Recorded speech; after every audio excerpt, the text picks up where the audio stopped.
Today's visual novel is Steins Gate Zero. Steins Gate Zero is an integral to the original Steins Gate. Well, I guess the best way to describe it is it details the events that occur in between episode 23 of the anime when Okabe gets back from attempting to save Kurisu for the first time.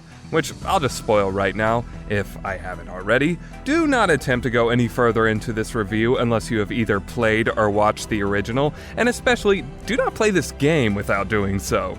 Anyway, instead of Mayuri slapping some sense into Okabe like she did in the original game, she instead covers for him and pleads to Suzuha to not make him go through the ordeal of trying to save Kurisu again. Thus begins the tale of how we learn about how the story goes about Mayuri finally slapping some sense into him.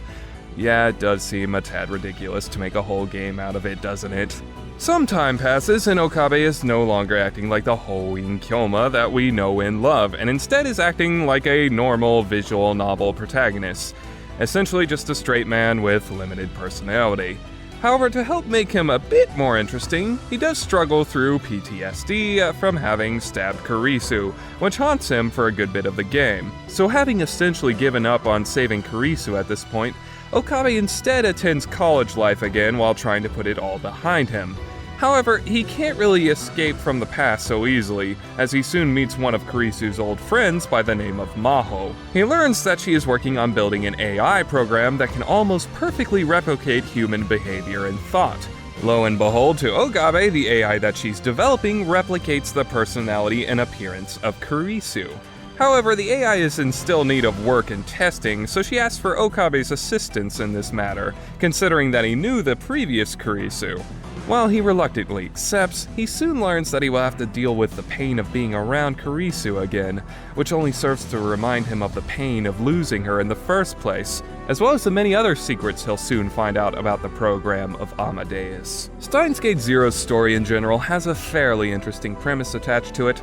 The whole seeing an AI as a real person, and perhaps even thinking of it as a replacement for a lost loved one, could have been really used to give Okabe a lot of interesting character development.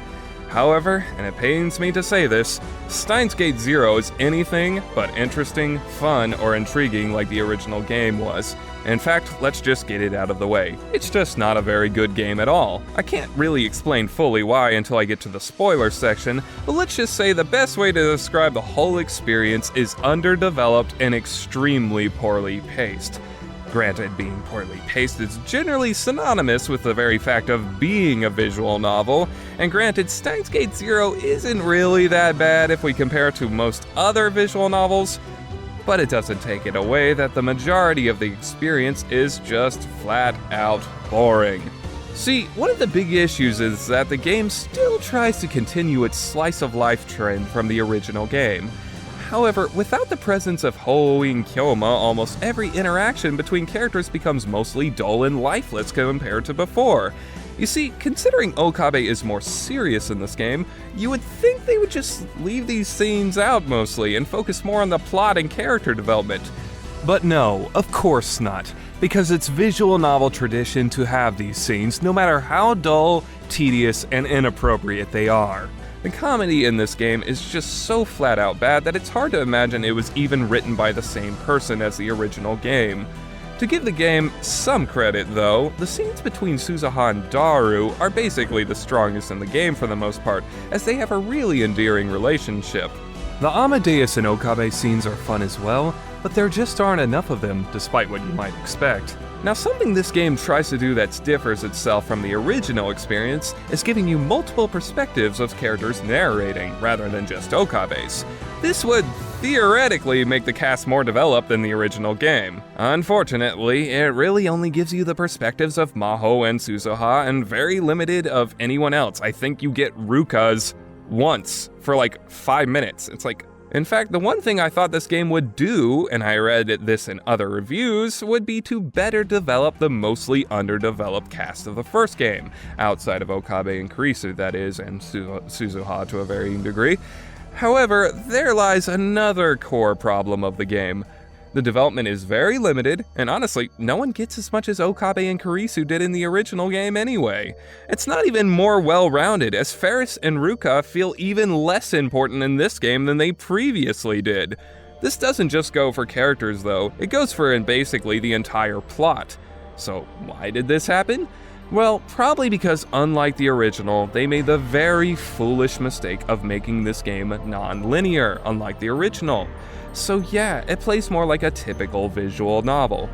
Though don't worry about it having romance routes, like most visual novels, if you know what I mean. However, there's a problem with non-linear visual novels versus linear ones outside of that. See, basically, development from the other routes has to be reversed instead of, like how a linear visual novel does things, continually built upon, which is what the original game did. So certain characters that develop in one route will lose it all the second you play another route. While the original game might have had multiple endings, of course, they were usually just that, short endings rather than branching routes. It makes the story less tight and focused, and why I firmly argue that linear visual novels will always have a better narrative than non-linear ones for the most part. Also, most of the routes in this game outside of Mayuri's are either awful or just kind of meh. By the time I was done, I honestly kind of wish I only had played Mayuri's route, in fact. The story itself, like said before, tackles some ideas here and there, but never really commits itself to develop any of them in any meaningful or extensive way. Take for example what I said was strong earlier, their relationship with Daru and Suzuha. Sure, we see them closer, but that's really about it. They don't really develop in an interesting way, and the story doesn't make much use of this in the first place. When you compare it to say how Okabe and Kurisu developed alongside each other in the original, and it paid off all the way to the end, we really aren't given anything remotely similar to that in this game. It just lacks really any sense of a catharsis besides the very obvious plot point you all know is coming. And if it's not obvious, I'll point it out in the spoiler section. And seriously, the writer needs to write better antagonists. I feel like this guy has never once written an interesting antagonist in general, and it's what I would easily call his weakest area. Once again in this game, we are given guys with little personality, development, and they just simply aren't interesting at all. Plus, they are completely obvious. And if you thought the original Steins Gate twist with Mr. Brown was obvious, then this is way less subtle than that. Heck, even the original Steins Gate made Cern, which was basically the antagonist of that game, feel kind of threatening the whole game. Yeah, it was mainly just an entity, but it was at least somewhat effective. Yes, Dr. Nakabachi was underwhelming and Moeka was kind of underwhelming as well, but believe it or not, even Moeka is better than the antagonist in this game. In this game, there's just none of that. There's no real tension that the original game had, which of course probably comes from the fact that it's non-linear and therefore lacks the build-up. Production-wise, it's of course solid all around with a few hiccups. Of course, the voice work and the music are about the same quality as the original. However, the artwork is far more polished this time around. However, big problem is that they were rather lazy with this game and would just use the original sprites in certain scenes, which looks incredibly jarring compared to the new artwork. Granted, I still think the original looks fine and is much better looking than the vast majority of visual novels, but the style is fairly different here, so it does stand out a bit too much whenever it's present. Also, Mr. Brown's sprite is just literally the same as the first game, which does give the impression that the game probably was somewhat rushed, which actually does feel like the case in general. Overall, I was massively disappointed by Steins Gate Zero, and it felt like I wasted my time. Perhaps I wouldn't give it so much flack if it was only 10 hours or so, but it's around 25 to 30, and for the most part I was just bored with the whole experience. It does give me the impression that perhaps the original game/anime might have been carried by Okabe a bit too much as the weaknesses in the cast come out a bit more in this game. But perhaps if the game also took the time to develop them properly, maybe my opinion on that would have changed.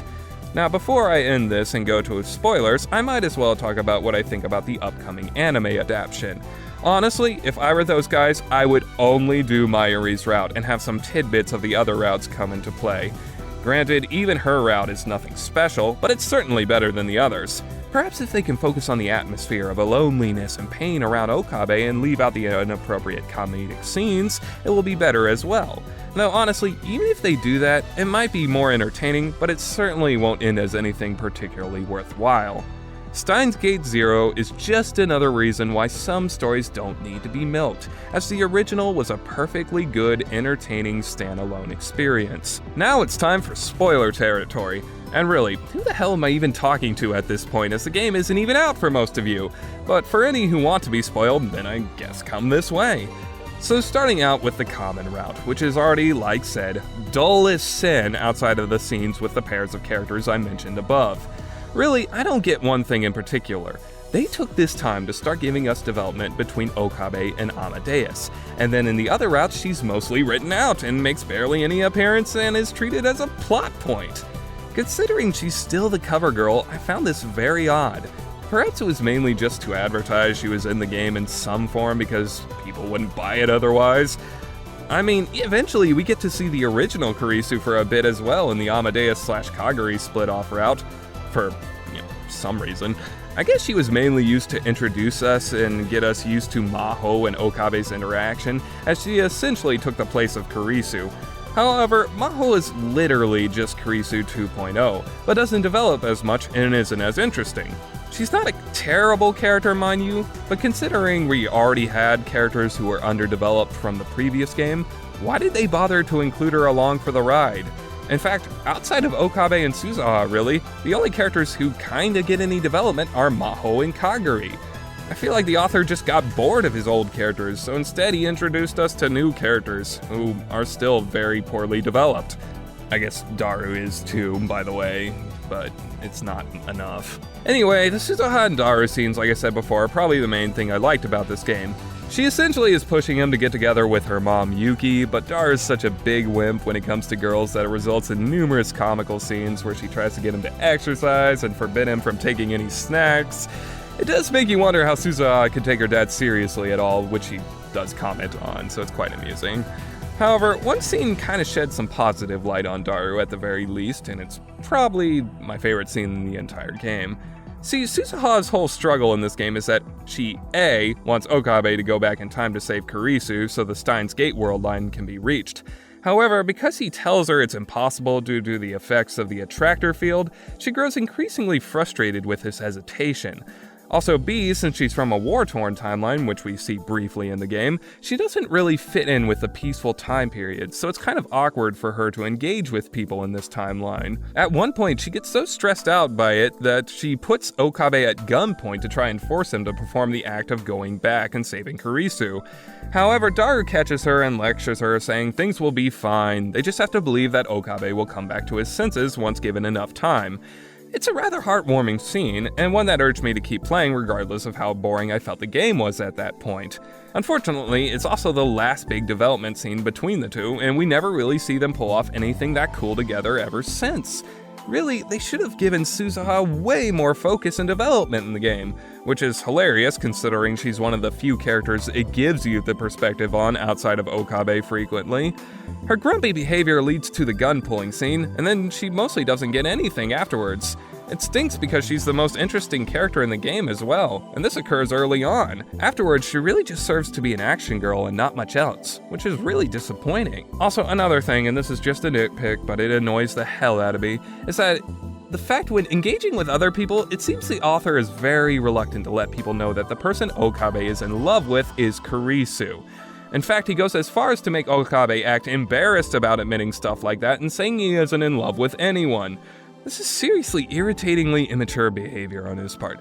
Dude, you had him confess already in the Otherworld line in a pretty straightforward and blunt fashion, but just because you don't want to get players down about their waifu losing, you make him act like this? Plus, it's not like there are any romance routes in the game in the first place, so isn't it just accepted that Kurisu is the canon heroine by now?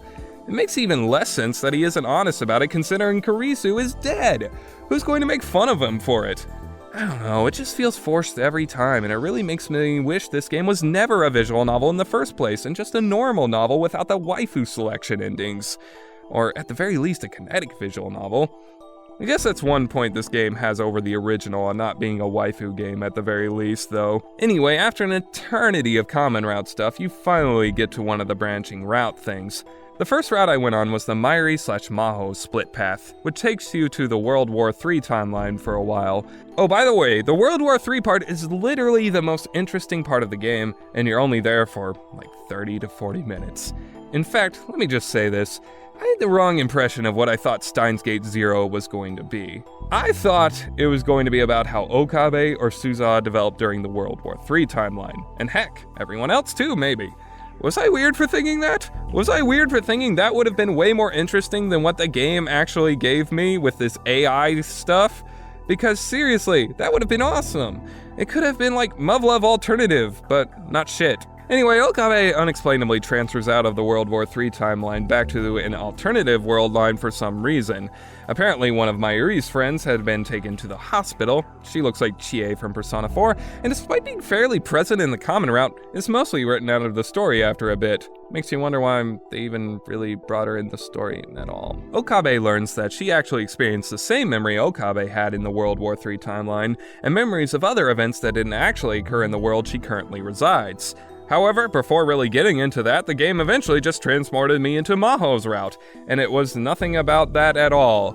See the whole problem with non-linear storytelling? Even if I were to get invested in that whole deja vu intrigue, because the writer just wanted to make the movie not so canon, I guess, it's all moot if it's going to send me somewhere totally unrelated later on. By the time I got back to it, I hardly cared, which wouldn't be until much later. Anyway, Maho's route is flat out awful, and is easily the worst part of the game. They try to interject all this comedy with Maho and Moeka living together and them both being incredibly messy people who make their rooms look like a trash dumpster. You get these sappy moments where she's unsure of if she was Karisu's friend and feels inferior to her in every way. It's like all this monologuing bullshit. But of course, at the end, she realizes that she was her friend after all. It's so generic and so cliche. And it's not even done in an interesting fashion. I know calling something cliche and generic is not really a complaint. It's not even done in an interesting fashion at all.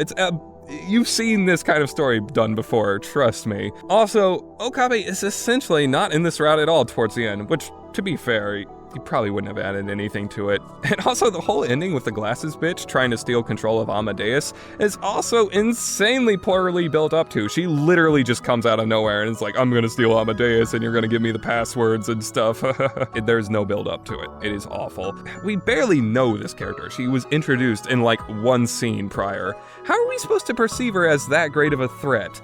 So of course she fails in her task, but they end up having to basically delete Amadeus, and you get this weird message from Karisu in the alternate timeline kind of taking control of Amadeus.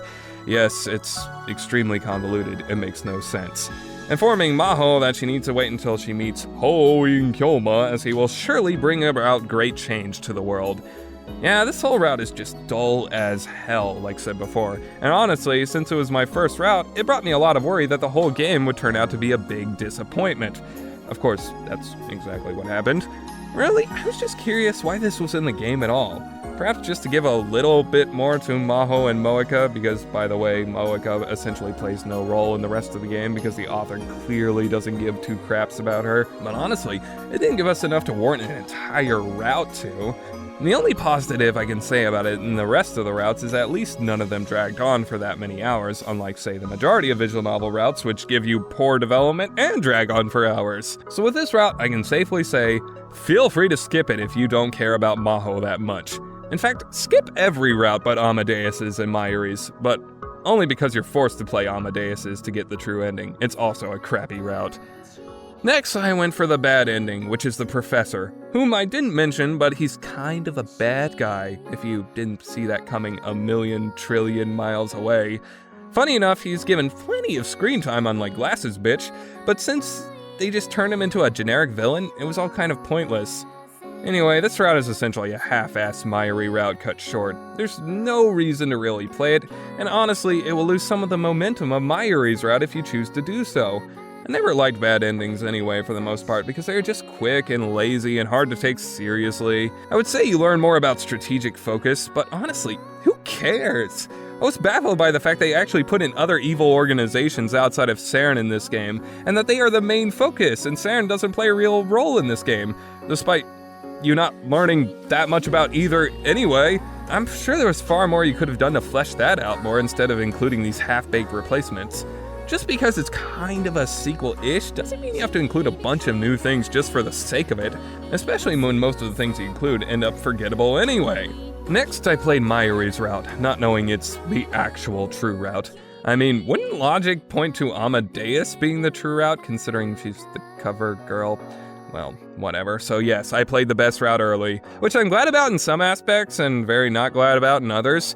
See, this route is actually paced well, like the pacing is completely different, and it's full of exciting events, which pretty much should have informed me it was the true route. Some weird stuff happens too, like figuring out that Yuki from this world line is actually Kaguri, but the Yuki from the Kaguri/Amadeus split is the real Yuki, I guess? I don't know how I felt about that. That was probably the most far-fetched part of the route, and it was really hard to believe. It doesn't even really change anything earlier, except it informs you that someone besides Okabe had someone fall in love with him. Kaguri to Daru, by the way. But then, Kaguri also falls in love with Okabe at some point during the split in the other world line. Is this getting confusing yet? So, I guess, never mind. Anyway, this is the first time that I saw Okabe return to being Hoi in Kyoma, and this is of course the obvious plot twist I was talking about in the general section that everyone sees coming, which is also the reason I'm glad I played it first, because how the route ends with him mocking strategic focus is actually really satisfying. However, the problem is, the same plot twist with him reverting back also comes in Amadeus's route. While not to the extent that White Album 2 handled things, visual novels need to know that if you use the same friggin' dramatic event twice, it's not going to be effective both times. So either you see it here and get satisfied with Okabe being back, or you see it in Amadeus's route. You're not going to get double the satisfaction. Have your characters develop in different ways depending on the route, at least for variety's sake and keeping individual events more special. Other than that, there's a good scene where Mayuri and Suzuha talk after Mayuri had figured out about the times that Okabe went to save her in the original game. This leaves her quite tormented, but she's determined to help Okabe and choose to go back in time and set things right by slapping him in the face. That's right, the Mayuri in episode 23 at the end is actually a Mayuri from an alternate timeline. It's kind of silly, really. Amadeus's route only makes this more convoluted because the events in that route needed to happen for Daru to give the orders to them in this timeline for that to occur, because they figure out this is what Mayuri needed to do. Yeah, I'm not really digging how overly complex they made the original story now. Steins Gate is turning into Kingdom Hearts / Blaze Blue with this game included. But I'd still really like the scene because Mayuri delivers some sappy but pure and sincere lines that make you feel kind of bad for her. Because you know, and she knows, she will never win over Okabe's heart because it belongs to another. It's just a shame the author doesn't have the balls to just admit that Okabe's in love with Kurisu and call it good. Yes, I know it can be implied, but really, he's just being silly with how much he's dragged this out. And yeah, I know I'm telling the events out of order, but let's turn our attention to the scene where Okabe becomes Hoi in Kyoma again. I love how Okabe describes his lab coat as his white armor. This is really what this game was missing, honestly. But yeah, basically Okabe is once again complaining to Maho about how he doesn't want them to build a time machine because he knows nothing will come of it. This is actually built up fairly well throughout the route, as Maho and Daru are building one behind the scenes despite Okabe's numerous warnings. Eventually he lashes out on Maho once he discovers she's still attempting to build one. This leads to the game finally addressing his fears on his repeated failures. While the scene itself is emotional and good and basically leads Okabe to try and find a different approach to what he was doing in the past, I do feel that it neglected one little detail. See, the game basically only considered one part of Okabe's PTSD, really, which was the fact that he stabbed Kurisu. Also, the game treats the problem that Okabe has is that he feels it's useless to try and save Kurisu because he already attempted to save Mayuri in such a fashion several times, and it only led to failure. However, with this scene and most of the rest of the visual novel, he forgot to mention why she told him to stop saving her in the first place. It was to save his humanity, because Okabe was essentially becoming desensitized to her dying and was basically becoming a monster. At one point, he would even make minor adjustments just to watch and see if she would die. The whole aspect isn't really covered here, and it's just kind of glossed over. That's mainly just a nitpick though, because otherwise the route is pretty entertaining. Nothing great, but solid. I'll just talk about the true end here because it's literally only 10 minutes and it occurs after Mayuri's route as long as you played Amadeus's route first. It's basically just the recording you saw from him at the end of episode 23. But unlike what you thought where Okabe got all serious at the end, really he was just lighting the room in a certain way in order to appear cool. While it's good that Okabe didn't necessarily lose his personality, I don't know, I didn't really like this very much. If anything, it felt like it cheapened the effects of the original video because we thought he'd become crazed over the fact that he couldn't save Kurisu. I also feel like it retconned it a bit because Okabe's voice acting was very serious in the original, but here, it's still got some lighthearted flair to it. Really just a nitpick though. My main beef is that it blatantly time-skipped from the ending of Mayuri's route to this point without showing us any of the in-between development. Yeah, I'm still butthurt for not getting to really immerse myself in the war aspect, but come on, this is so dull! Essentially, it ends with Okabe going back in time because I think he had to pick up Mayuri and Suzuha, who went back in time to slap Okabe, or something. It was just underwhelming in every sense of the word. Much like the whole game. Next, I went to go play the Kaguri/Amadeus branch. In this timeline, Kaguri isn't Yuki, but a girl who looks identical to Kurisu for some reason, with the only difference being she has breasts and a different voice actor. Basically, she's Mayuri's adopted daughter from the future and went back in time with Suzuha to help save the future. Unfortunately for Suzuha, Kaguri had been experimented on previously, so she was essentially mind-controlled into going against this plan. But during most of this route, she has no memory of any of that, but still has a strong adoration for Mayuri and basically clings to her constantly. It's fairly endearing, but even in her own route, they don't develop it very much. You get the occasional scene of past memories they shared, but overall, much like Daru and Suzuha, they should have done more with it. I mean, this was the game's opportunity to really flesh out Mayuri, but instead she only really gets development in her own route. Anyway, the plot point that goes on before the branch split is that Kaguri's memory is somehow being overwritten by Kurisu's memory, to the point where she starts having an identity crisis. How this is utilized, well, is much like the Amadeus plotline. It makes Okabe become conflicted on seeing Kaguri as the real Kurisu. And yes, Kaguri falls in love with him because, of course. However, they find a way to delete those memories out of her system, and well, the whole thing is forgotten about as you're treated to 2 new branch routes. So yeah, once again, it's really underdeveloped and doesn't go anywhere. They really needed to stop forcing methods for the player to feel bad that Kurisu wasn't there. Heck, there's even a random scene in the game during the split that has Okabe with the original Kurisu in a timeline where they couldn't save Mayuri.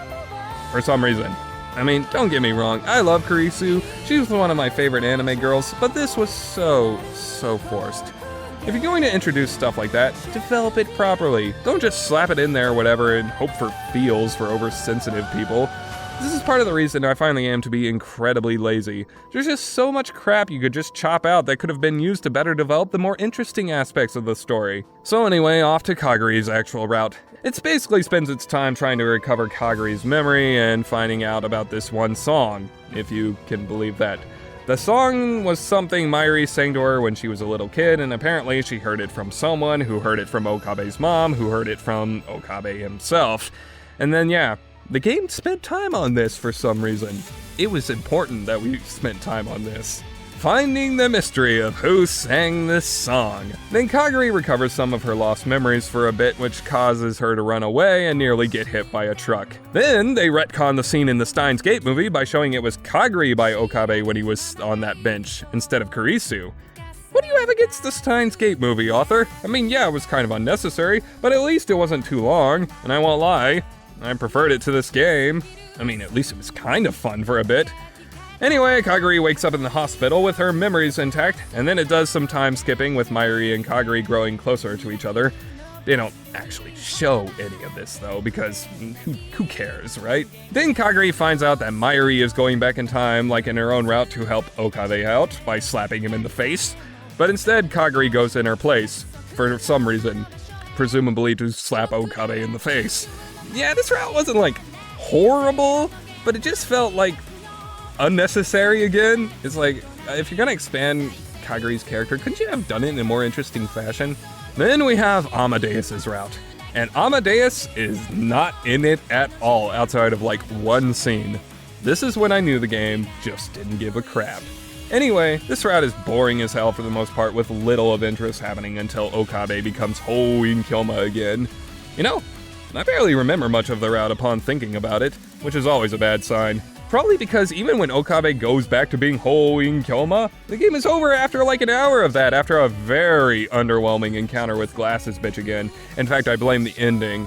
The ending was so bad and underwhelming that it just, why did I even pay attention to the route at all? And so it's been like 3 months since I played the game, and I just was like, whatever, who cares? Such a bad ending. Okabe does, however, go to the World War III timeline for a bit where Daru explains his plan to Okabe, and they have this scene where Ruka dies. Does that sound tragic? Not really, considering maybe if they had shown us how Ruka developed into this more competent person than he was in the original, then maybe we would have cared more. Yeah, I know, I'll just stop now. It's never going to happen. But yeah, anyway, he isn't here for very long because, the World War III timeline is boring. But it was kind of cool to see old man Daru, who had also grown much more competent than his previous self, which I also would have liked to see Daru get the development that led him there. I'm sorry, I'm stopping. I'm sorry.